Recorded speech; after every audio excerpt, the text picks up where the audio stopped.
Alors, vous sélectionnez le bloc dans le gabarit, vous double-cliquez sur la page du gabarit pour retourner dans le gabarit. Et on va repositionner le texte, on va le centrer dans le carré. Pour le centrer, vous avez la palette paragraphe, menu texte, paragraphe. Ça, c'est le centrage horizontal avec l'icône ici. Et puis le centrer verticalement. Ça va être dans le menu Objet, Option de bloc de texte. Vous pouvez faire un CTRL B. Vous obtenez les options de bloc de texte. Et là, vous avez l'alignement. Et vous demandez centrer. Avec la case aperçu coché, ça va se voir tout de suite. Voilà.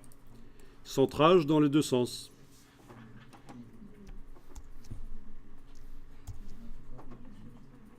C'est la justification verticale.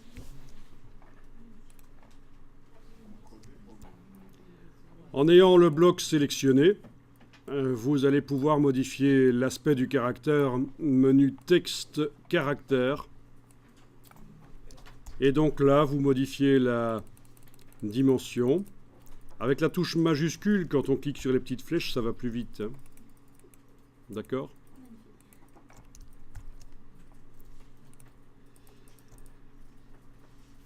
Ensuite, la police de caractère, vous pouvez la choisir dans le menu.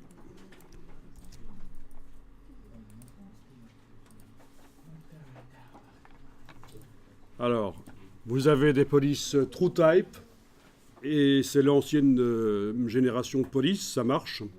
Et vous avez la nouvelle génération de police de caractère, les OpenType, qui offrent plus de possibilités au niveau typographique.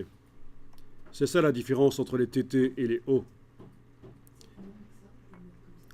Alors, je vous laisse choisir une police, bien sûr, par la suite, ça pourra encore être modifié.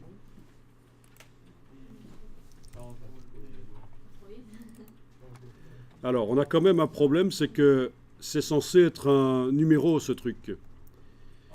Et là, on voit la lettre A, donc difficile de savoir à quoi ressemble le numéro de cette police.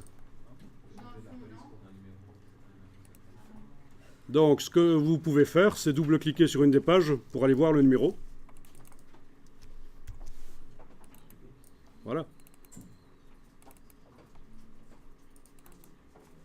Et puis revenir dans le gabarit et changer la police. Quand vous sélectionnez le bloc, donc, vous choisissez la police de caractère dans le gabarit. Mais à quoi ressemblent les numéros de cette police de caractère? Vous ne le voyez pas là dans le gabarit, c'est la lettre A. Vous êtes obligé d'aller double-cliquer sur les pages pour voir le numéro. Et puis revenir dans le gabarit pour changer éventuellement la police parce que vous trouvez ça moche. Bon, c'est pas très pratique. Est-ce que vous pensez qu'il n'y a pas une autre solution pour voir directement, quand je change la police de caractère ici dans le bloc, voir directement le numéro se changer? Alors, je vous donne une super astuce ici dans InDesign. Bon, d'abord, on va faire disparaître toutes les palettes, sauf la palette des outils. Majuscule, tabulation. Vous enfoncez majuscule, pas verrouillage majuscule, mais majuscule. Et en même temps que majuscule, vous enfoncez brièvement la touche tabulation. Et comme dans tous les logiciels Adobe, vous avez escamoté les palettes. Si vous recommencez ça, elles reviennent.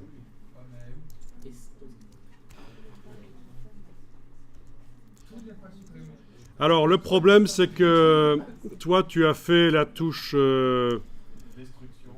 Bah, je sais pas ce que tu as fait, mais en tout cas, voilà. Essaye de cliquer d'abord à côté du bloc pour le désactiver avant de faire majuscule tabulation. Parce que ça a fait une tabulation dans ton bloc. Alors, vous avez fait donc majuscule tabulation.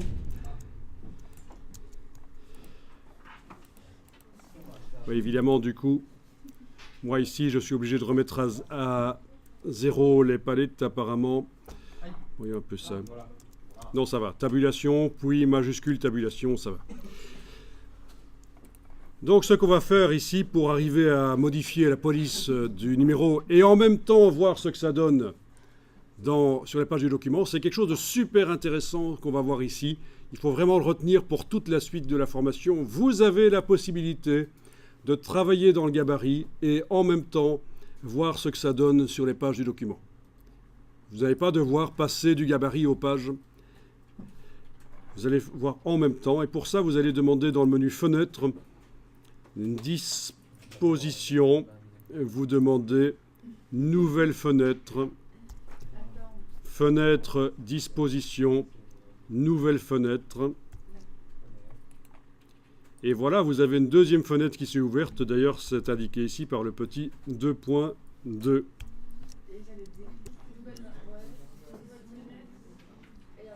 Hein, oui, c'est menu Fenêtre, Disposition, Nouvelle fenêtre.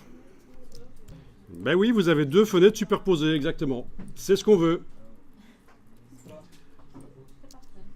Ensuite, vous allez dans le menu Fenêtre, Disposition et vous demandez Mosaïque. À partir de là, les deux fenêtres se mettent côte à côte, toutes seules. Fenêtre, Disposition, Mosaïque.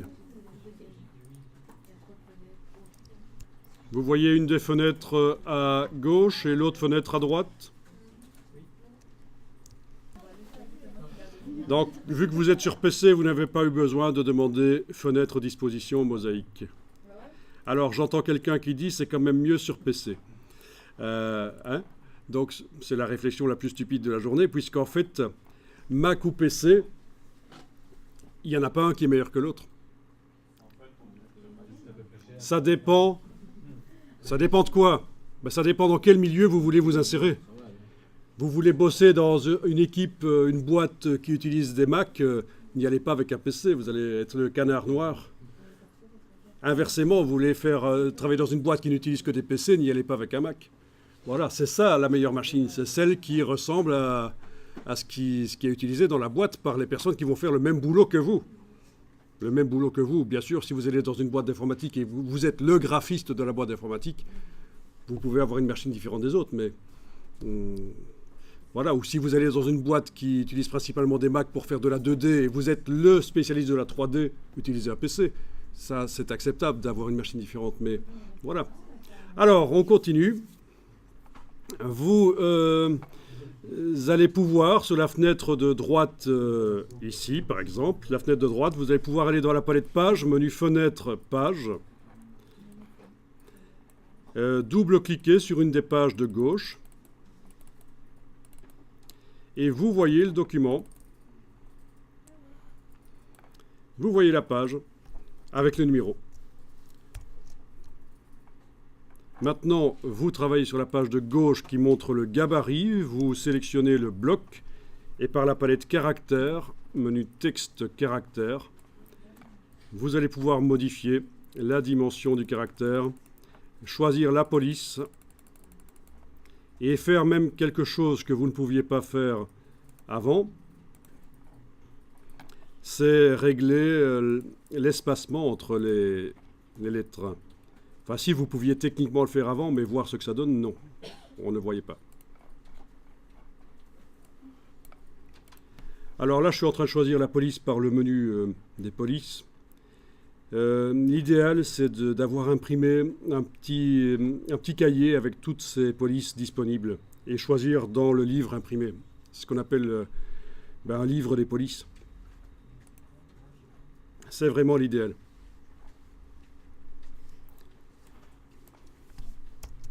Ok, donc ici, vous avez votre bloc sélectionné, vous allez jouer sur l'espace entre les caractères, ici, l'approche. Vous voyez, on ne voit rien là, sur la lettre A. Par contre, là, dans le document, vous voyez ce que ça donne.